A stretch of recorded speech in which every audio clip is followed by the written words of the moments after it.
Hi everyone, my name is Edward.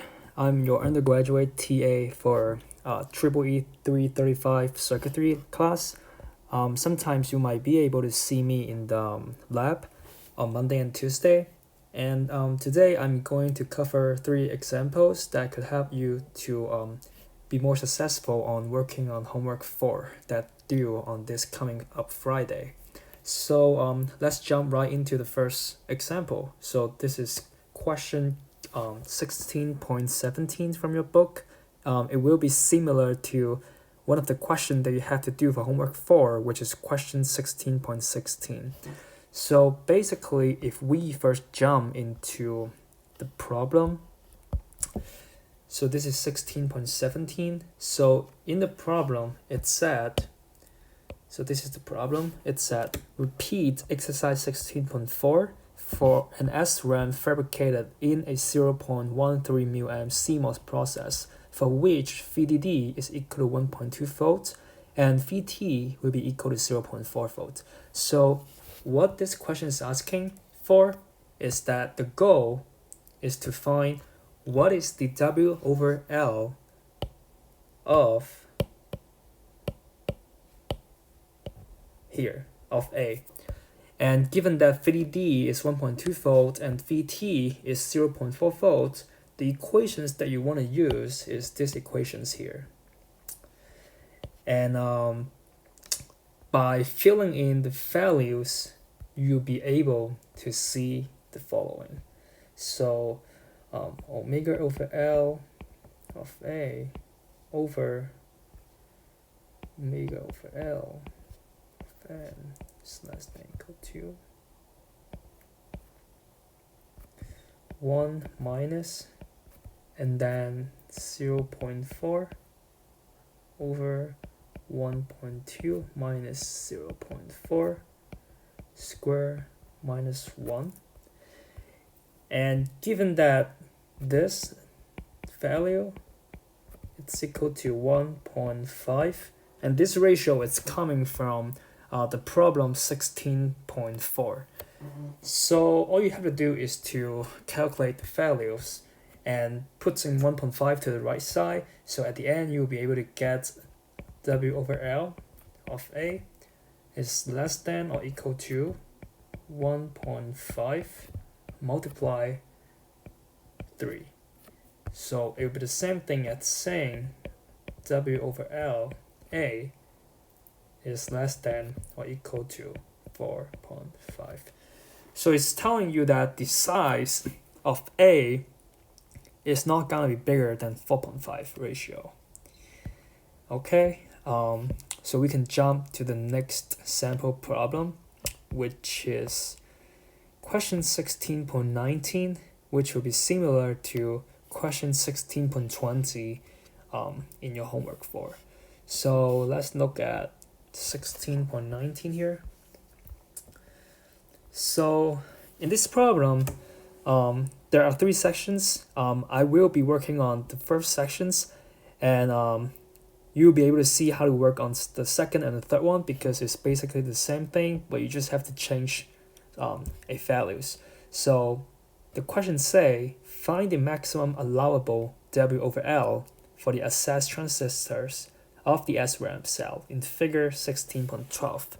So figure 16.12, it's on the right here, I've posted here, so that in the read operation, the voltages at Q and Q naught do not change by more than VT.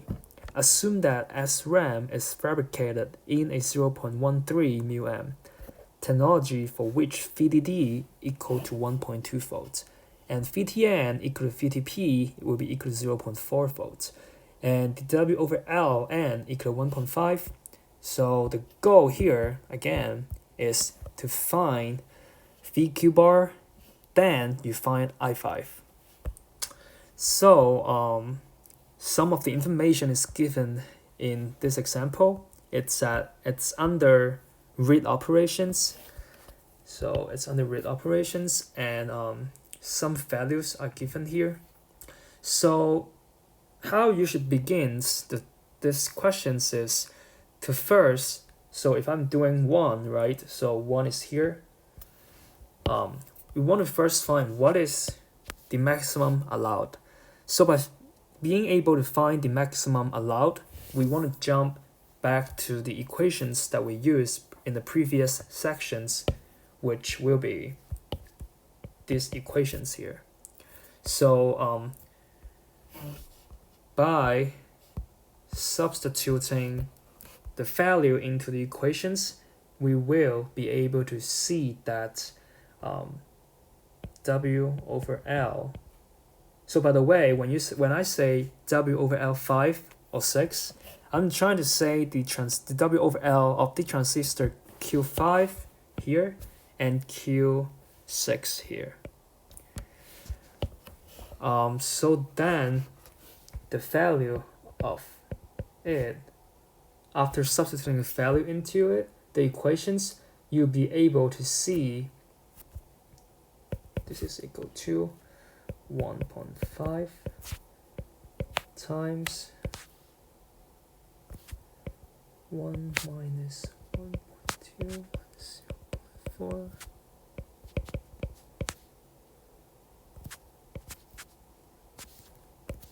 Okay, so here minus 1. And the final answer is equal to 4.5. So it's exactly the same as the previous questions. So why this is important? Because you want to first understand what is going on here in figure 16.12. So for a read operation, you really want to first pre-charge B bar and B to VDD. So right here, you'll be able to see I draw here. So I pre-charge B bar in the VDD, and then I pre-charge B into VDD. So that means right now, at this point, I will have VDD, and at this point, I also have VDD here. And then the second thing you want to do is to have the word line W also equal to VDD. That means this point here and this point here will be equal to VDD. And lastly, Q will be equal to VDD, which is this value here, and Q bar will be equal to 0, which is this value here. So I will just make this a bit more tidy. I will just get rid of all the highlights. So after doing all this stuff, you'll be able to see that if this part here is VDD, what is this connected to right now? This here is connecting to the input of the left side inverter. So if the input here is VDD, what's gonna happen next? The PMOS here will be off, and the NMOS here will be on.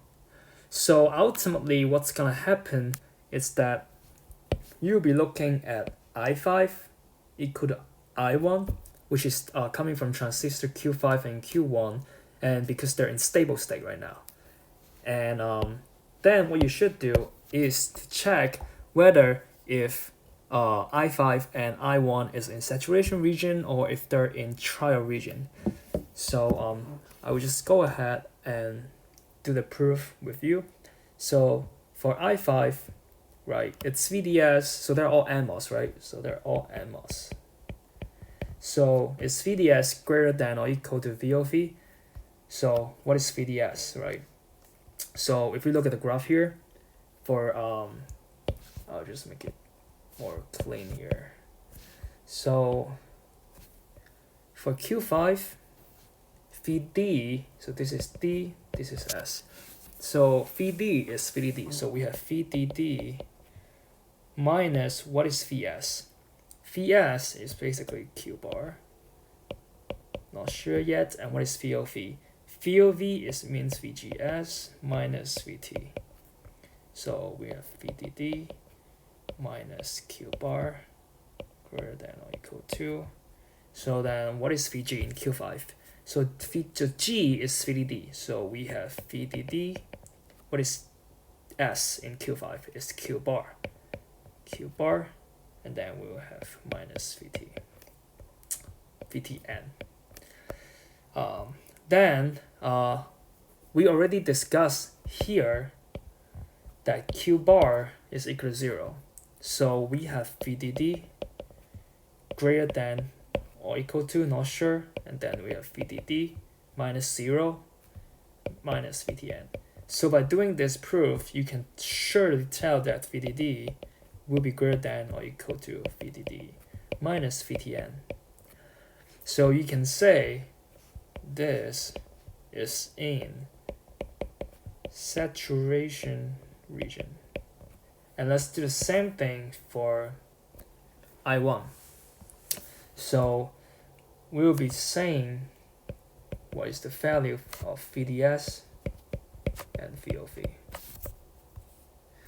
So in Q1, VD is equal to Q bar, VS is 0, and then we have VGS minus VT, so we have Q bar, not sure, and then we have VG,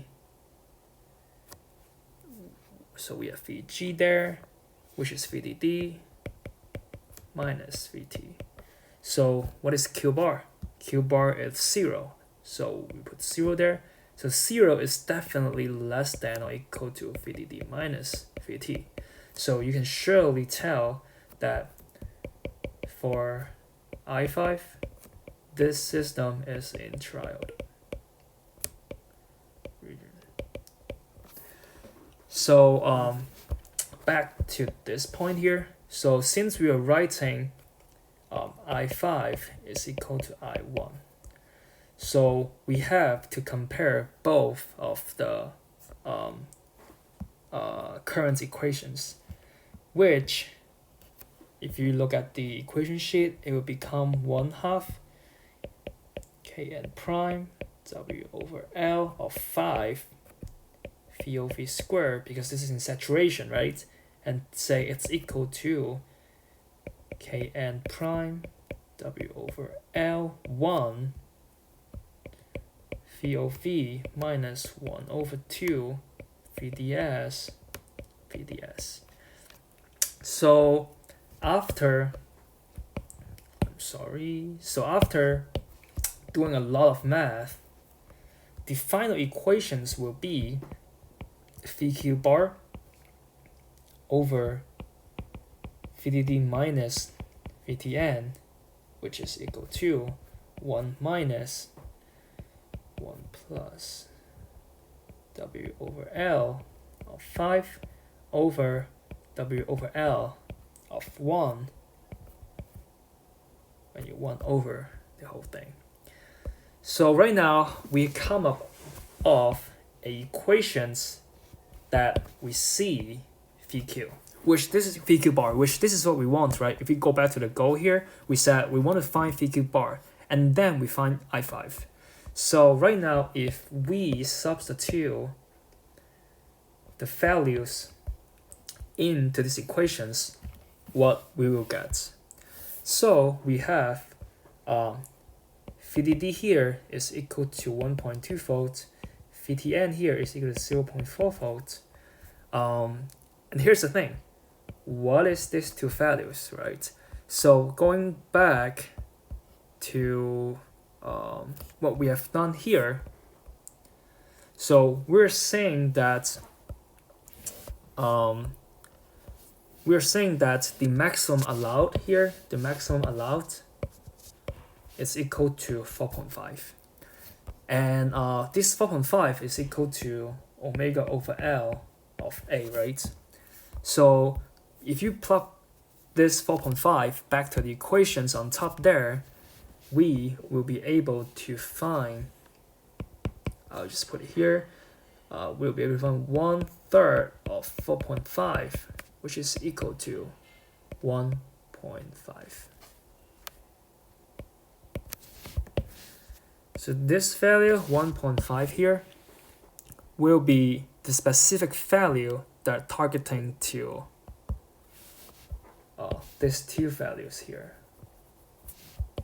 So therefore, W over L of 5 is equal to W over L of 1, which is equal to 1.5. So after plugging every values into these equations, you will be able to get VQ bar, it's equal to 0.293 times 0.8, which is going to be equal to 0.23 volts. So why finding VQ bar is important? Because after we find these values here, we want to find I5. And what is the equations for I5? I5, it's equal to, so back to here, we say that I5 is in saturation region, right? I5 is in saturation region. So the equations of I5 will be 1/2 Kn prime omega over L of 5 VOV squared, which is equal to 1/2 Kn prime 5. So VOV, it's equal to VGS minus VT, right? So if we go back to the plots here, when we looking, so I'm just gonna make this a bit cleaner.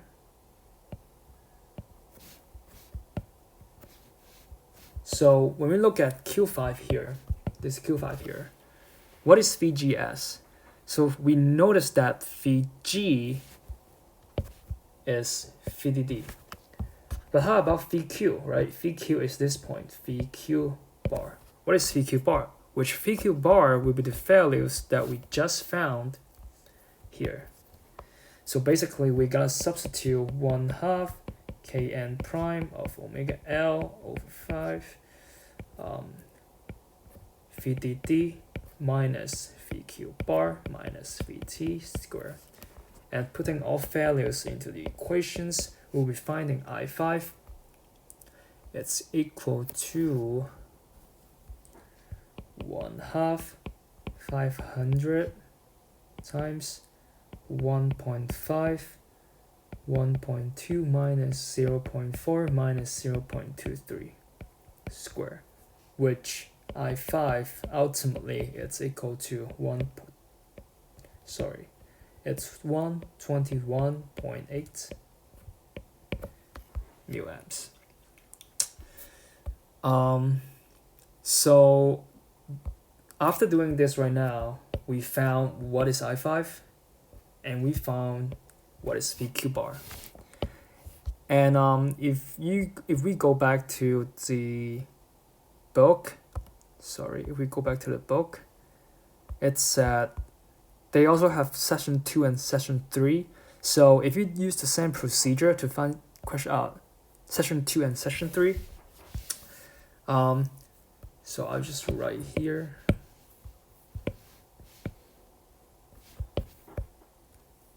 In session 2, you'll be able to find I5, it's equal to 1.8 mu A, and then VQ bar is equal to 0.4 volt. Oh, I'm sorry.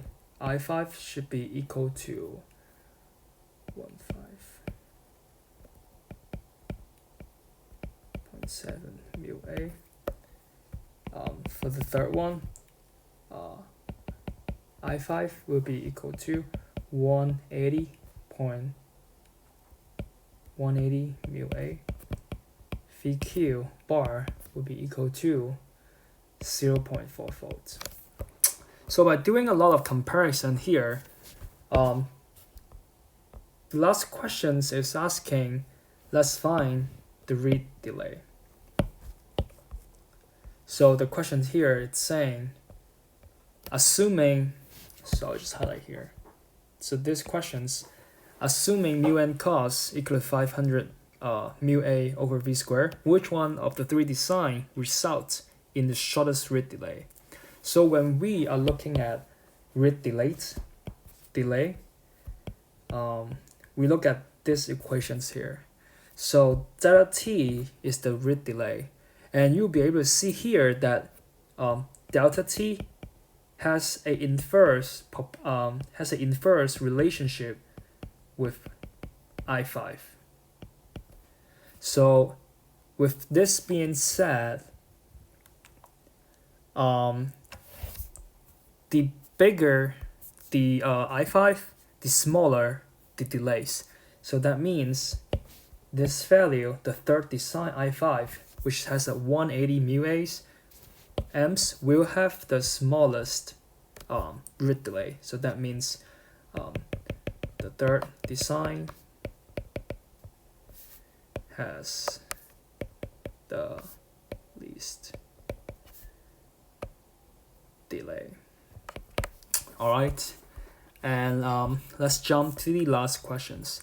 So the last question is Q16.27, which will be similar to your homework for 16.26.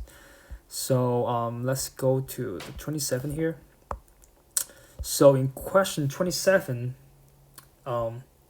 basically the goal is to find the maximum permitted value of W over LP in terms of W over Ln.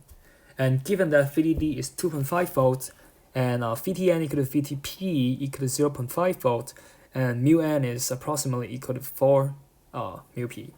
So basically you really want to use, all you have to do is to use these equations here, and you'll be able to see once you substitute the value into the equations, you will be able to get the following: W over L P over W over L N less than or equal to. So right here you say mu n is approximately equal to 4 mu p. So in other words, you can just put 4 mu p over mu p here, which this will be equal to 1 minus, so VTN is 0.5 over 2.5 minus 0.5, and you square the whole thing. Oh, I'm sorry, so it's actually 1 minus this whole part and square it. So then you can eliminate this mu p here, and what you get is W over L P over W over L n less than or equal to 4 times 1 minus 1 over 4 square. And ultimately you'll be able to see W over L P is less than or equal to 1.75 W over L n. So this is the solution for the last problem here. And it's basically telling you that the sizing of the PMOS is gonna be 1.75 times bigger than the sizing of the NMOS in the SRAM problem. And that's it. And thank you so much for being here with me. Thank you.